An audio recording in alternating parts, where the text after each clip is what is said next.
we get closer to Election Day next month, we're taking a look at the candidates running for the District 3 seat on the Board of Supervisors. The position is being vacated by Mike Maggart, who announced his retirement earlier this year. Kern County District 3 is a diverse area ranging from the mouth of the canyon to Coffee Road in northwest Bakersfield and parts of Merle Haggard Drive in Oildale, spanning down to the southwest side of White Lane. District 3 has been focused on improvements for years. The county is in the midst of a three-phase plan to improve Hart Park to make it cleaner and safer. The district also looking to balance these improvements with increased public safety, security, and code enforcement.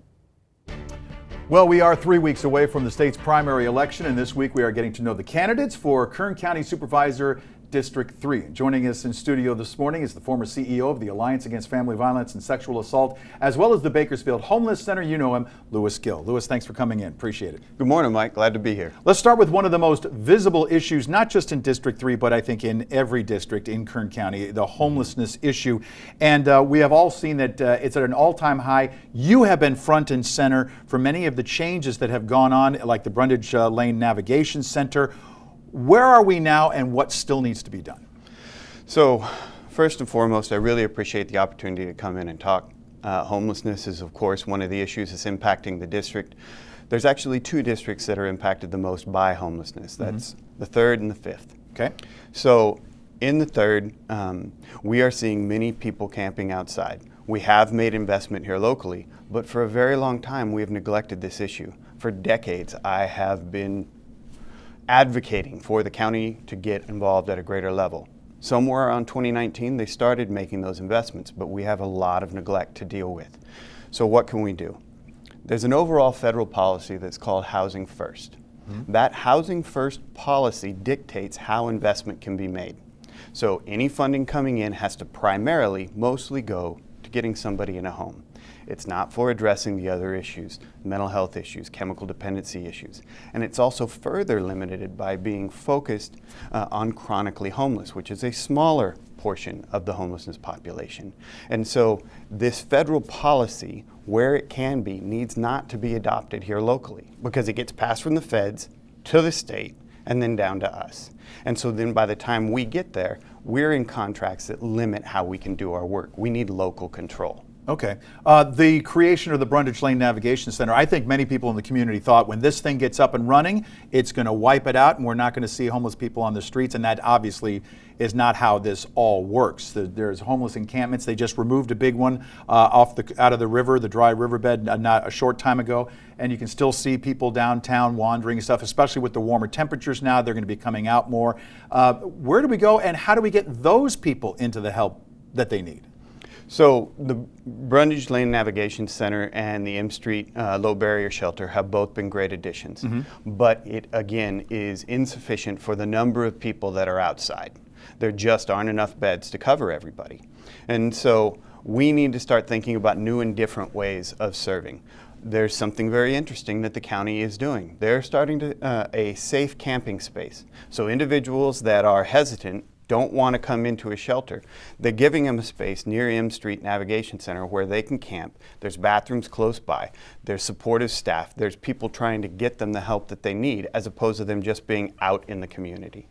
What message do you have for not only homeowners but businesses, and not just downtown? I think people can identify various pockets within District 3 and other districts around town where homeless have been gathering and have been camping out, making it their space and whatnot. What do you have? What's the message to those people who have been dealing with this for years now, whether it's going outside every morning and having to clean up in front of their business before they open for the day, or that type of thing with damage and other things that happen? What message do you have for them as far as, you know, I guess, staying the course and hanging on through this time? So first and foremost, everybody's frustrated with that. And nobody wants to have to deal with the results of somebody living outside, and especially in front of your business.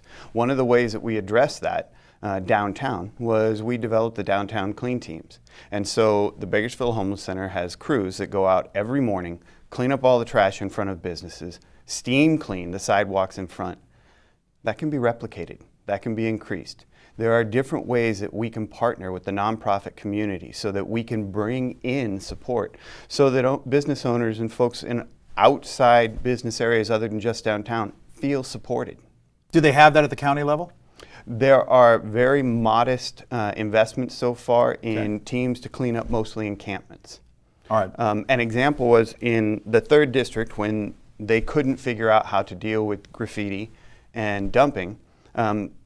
They called me and we put together a solution. And so we have a team that specifically focuses on the 3rd District and gets it done.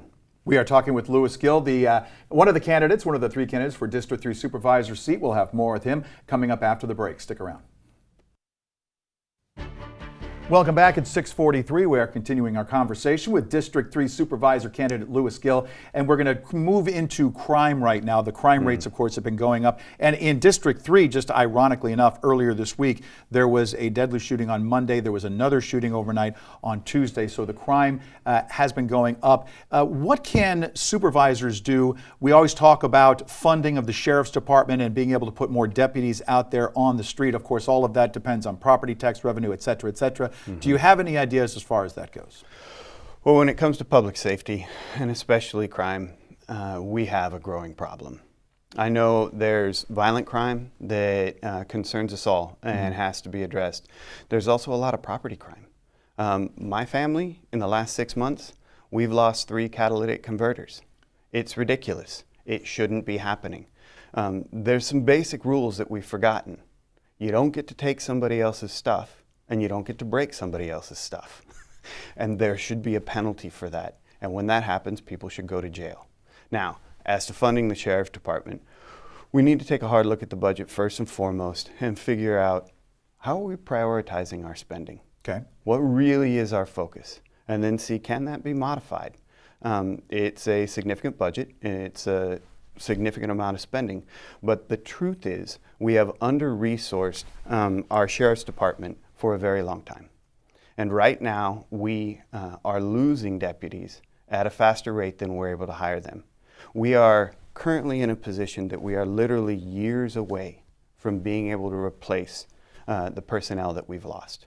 And so we have to make those changes. What types of changes are available from that standpoint? A lot of people point when you're talking about the county, property tax revenue is to fund a lot of these positions, not just with the sheriffs, with fire department, first responders and whatnot. Sure. What can the county do? Well, we're going to have to stimulate new investment and new opportunities for business. We have to make sure that we defend what's happening economically here today, which a big portion of that is our energy sector, but also for emerging technologies and new ways to create revenue for our county. Because we can't just look backwards, we have to look forwards. When it comes to the energy sector, that sector is in transition. We do not have the votes in our county to override the rest of the state.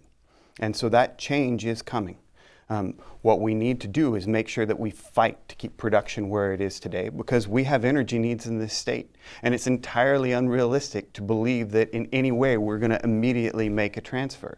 There has to be a just transfer, because we need to make sure that we care for the people in that work, but also we have an obligation to the state as a whole to provide the energy that we do.